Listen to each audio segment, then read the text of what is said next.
Don't forget to subscribe and press the bell icon to never miss a video from testbook.com.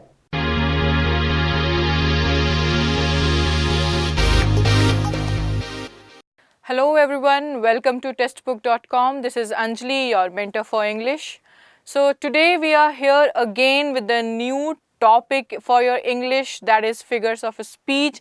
Quite an interesting one if you see from the perspective of literature, as in say. Because the way we are going to use figures of speech in our language or as in our day-to-day way of speaking, this makes our speaking more effective, more polished way, and it brings a very good effect on the ears of the audience when they hear it. Right? You would have learned this topic since your school days, or in some of your schools, some of the poems would be based on a variety of figures of speech. You would have learned some of the names would be familiar to your ear, will be simile, metaphors, personification, pun, etc. Right? So there we used to see a lot of examples to understand that it's just a way of speaking. It will not make anything grammatically correct or incorrect, but rather it will make the speaking more effective. For example, you would have heard the election speeches of the politicians. You would have noticed that it keeps on revolving, or there is a word play, right? They could have said the same thing in a proper sentence or in simpler sentences, right? But our politicians use sugar-coated words in order to present it to the audience, to the people in front of them, so that they can have that literary impact on their ear, so that the things which can sound so ordinary can have a long-lasting effect on the ear, right? So as you can see on the board, I have written rhetorical device. Figures of speech is nothing but a rhetorical device. As you can understand, what is rhetorical? Is something which is having a lasting effect on your ear, which is having a very stylistic way of speaking something in order to present anything. For example, I can say somebody is brave, right? My brother is very brave. And if I say my brother is as brave as lion, right? So if I am putting this comparison with the name of a lion, this is giving the clarity to the audience actually to understand, okay, the person for whom I am referring this sentence to must be very brave, right? If I can say the eyes of my mother are shining, right? So I can say, or people can understand, okay, she must be having some light in her eyes. But when I say her eyes sparkle like candles, or her eyes sparkles like fireflies, right? So the intensity with which I have shown this sentence to my viewer or the audience, that goes in a very stylistic way. So it's just a way of polishing the existing sentences and presenting it to the audience in a more proper way, so that it can have a effect onto the ears, right? So there are hundreds of types of figures of speech if you refer the literature, or if you refer the poems, or if you refer the passages, right? There must be hundreds of literary devices which can be used. So it's very difficult to mug up all those things and understand all those areas in order to master this, isn't it? So I have prepared a crisp notes on the most important ones which can be referred to, because these figures of speech are going to help you in understanding the context of the passages where you can use these at, right? So without any delay, we can have our first figures of speech in the list, which is there on your board, that is alliteration. This we would have used somewhere in our school, if you remember, in some of the poems, right? As you can see, it is written repetition of the constant sound, right? If you would be familiar with the tongue twisters, isn't it? So the tongue twisters are nothing but an example of what? Alliteration. That means the first letter of each and every word which is going to get repeated in that tongue twister will be same, isn't it? If you see or if you refer the example which is written over there is Neha needed new notebook. So if you see, the first letter of all the words are actually starting with the same one and all are consonant, isn't it? So this is the way alliteration works. If the consonant sound is getting repeated again and again in the letter being used. Some of the tongue twisters you can remember that she shells, seashells on the seashore, right? So all the letters of the first word which is being used here are starting with the same consonant letter, that is S. So even if you forget what alliteration is, just remember with them with the tongue twisters if you know, right? So alliteration, repetition of consonant sound. Second goes with anaphora, right? Anaphora is also derived from the previous one. Alliteration is, it's again a repetition, not but the letters but the words, right? So in this way you can differentiate between alliteration and anaphora. Alliteration is the repetition of same letter, but anaphora is repetition of the same word and phrase again and again. You can refer the example which is written there. Every day, every night, in every way, I am getting better. So this is very much relatable example if you are preparing for examination, because with each day's practice session, with each day's a new lecture is coming up for you. So you are getting better by absorbing the concepts which is delivered to you. So you can have a look that every is repeated again and again in order to put an emphasis on the message which you are trying to convey. A very famous quote which you would have heard, that I came, I saw and I conquer, right? That veni, vidi, vici. So that's the whole phrase goes in. So if you know that I is getting repeated again and again in order to put an emphasis on the message which you are going to deliver, right? So this sentence could have written in a very simplistic way that every day I am getting better. The same thing has been conveyed in this way, but this sounds more effective as compared to the previous one. So there it goes with anaphora. The third one in a row what we are going to see is anticlimax. Climax means what? The important part of something which we are referring to. And with the climax we have used anti. That means you were expecting that after this scene maybe the hero would die, but what happened? The hero came out of the accidental area and he still survived, right? That goes with something you expected something else but happened something else, right? So same way, it is something, the statements gradually descend in order of importance, right? So if you just refer the example which is written there, that he lost his family, okay, I have left it here as his, you can write as mother and his cell phone, let's say, fine. So if you see the items of, or the items which he has lost is listed in the three points, that is family, mother and cell phone, right?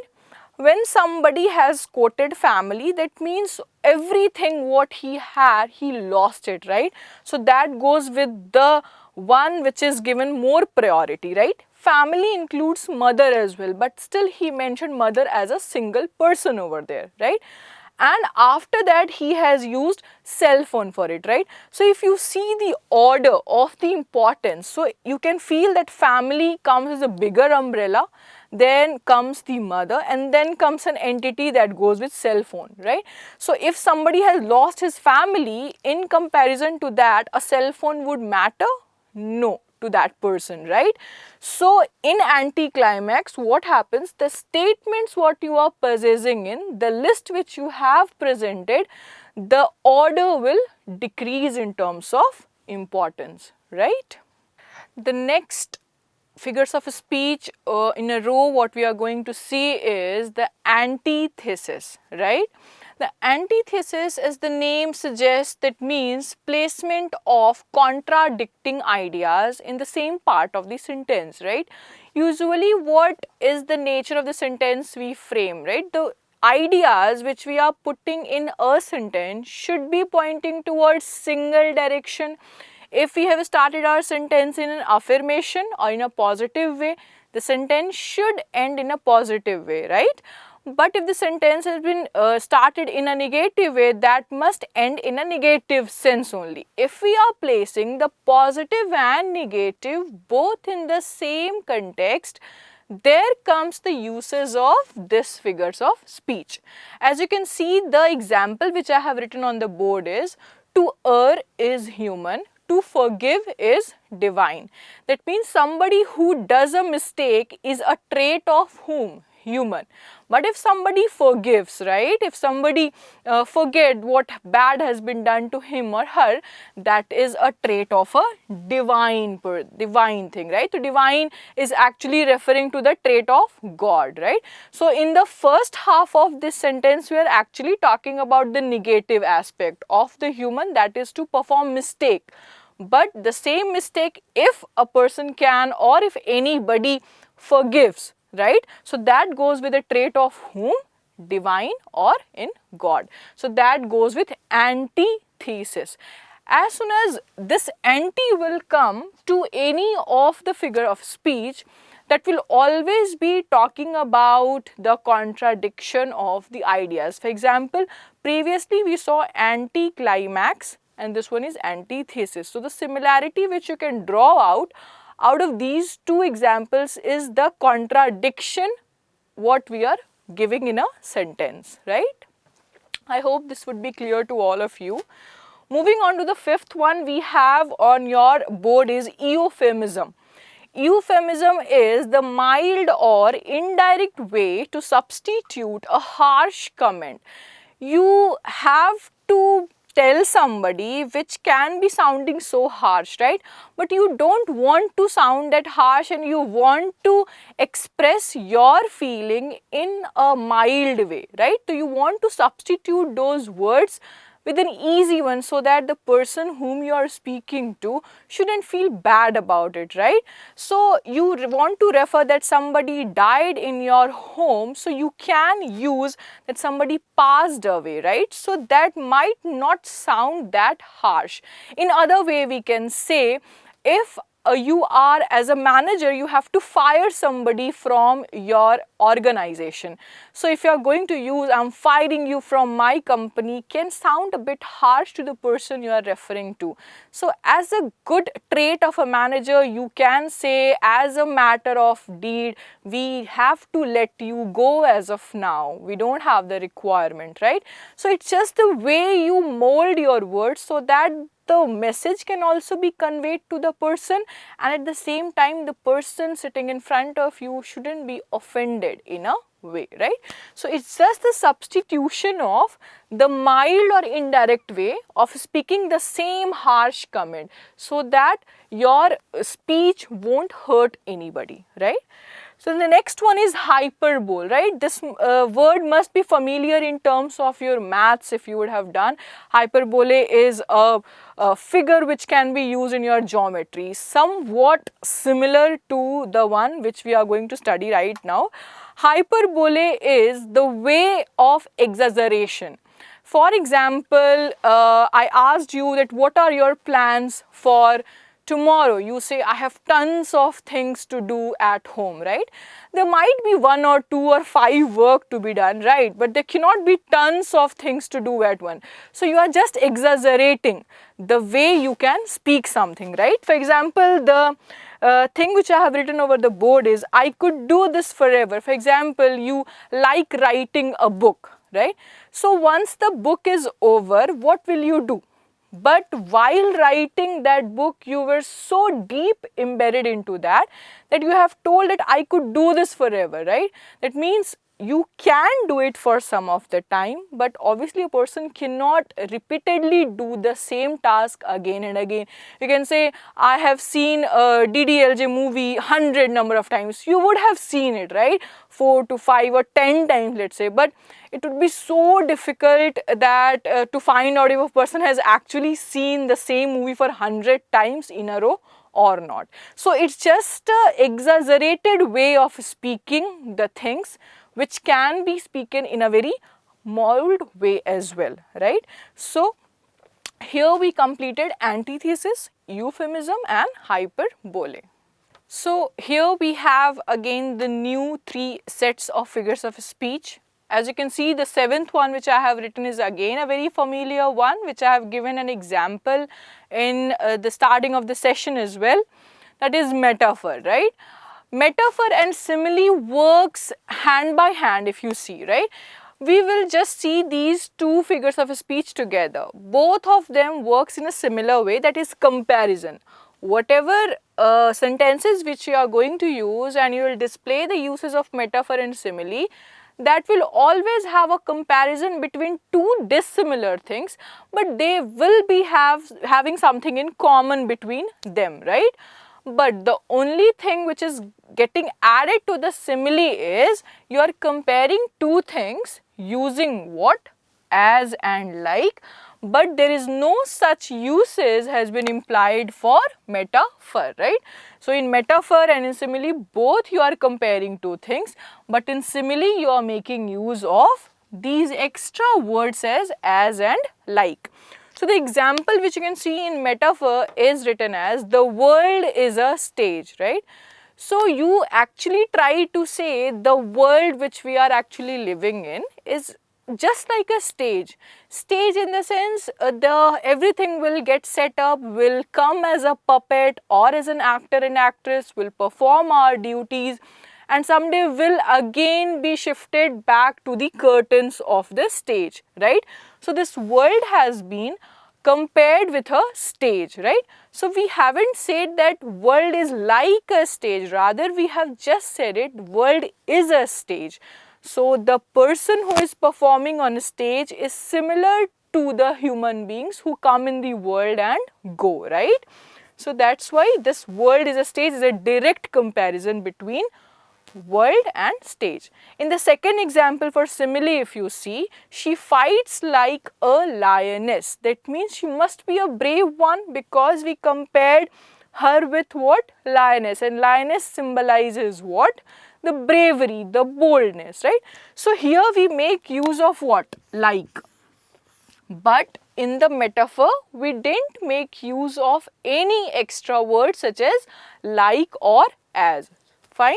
So in both the places, comparison is there, but simile requires extra words to compare. Okay. The next word or the last word in this row will be paradox, right? You would have also used this figures of speech in your day-to-day way. For example, this is a paradoxical situation. I don't know what to do. So as you can see the definition that is there, the statement that appears to contradict itself, right? So you will be in a dilemma, you will be in a confusion that what is right. For example, I have written here, truth is honey, which is bitter. Everybody is aware that honey is what? Honey tastes sweet, right? But at the same time, I have told that honey is something, truth is the similar one like honey, but it is tasting what? Bitter to somebody. That means you are actually pointing towards something else. You are actually telling that truth is bitter, but you have compared this truth with honey. So this sentence, if you see, is actually contradicting the fact which is written in the same sentence.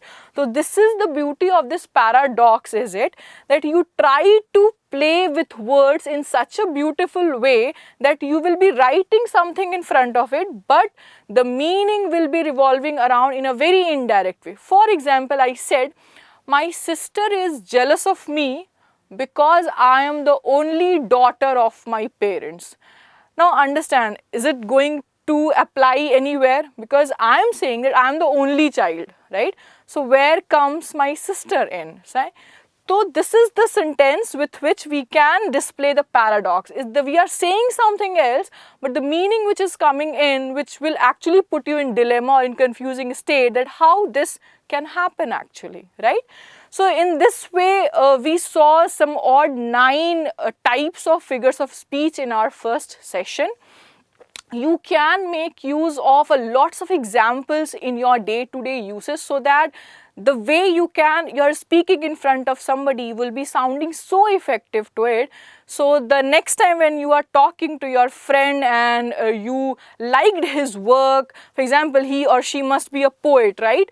So rather than saying that you write so well, you can use it as you write like Shakespeare. That friend might be also happy that you have complimented that person with Shakespeare, right? So it's just the way you can use the existing words, existing sentence, but rather in a very beautiful way to have a long-lasting effect on the ears of the audience whom you are targeting in.